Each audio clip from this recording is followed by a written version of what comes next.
Noong dekada 90, may isang batang si Andres na ang mundo ay kasing liit lang ng kanilang kalsada.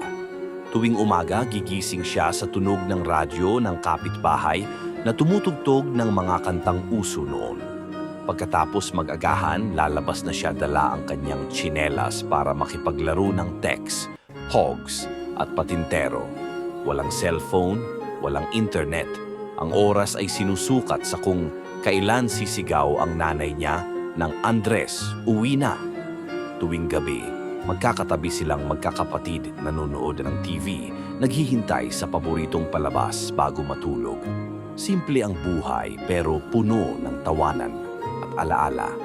Hanggang ngayon kapag naaalala ni Andres ang pagiging batang siyam napus, napapangiti siya dahil kahit walang maraming gamit, sapat ang saya.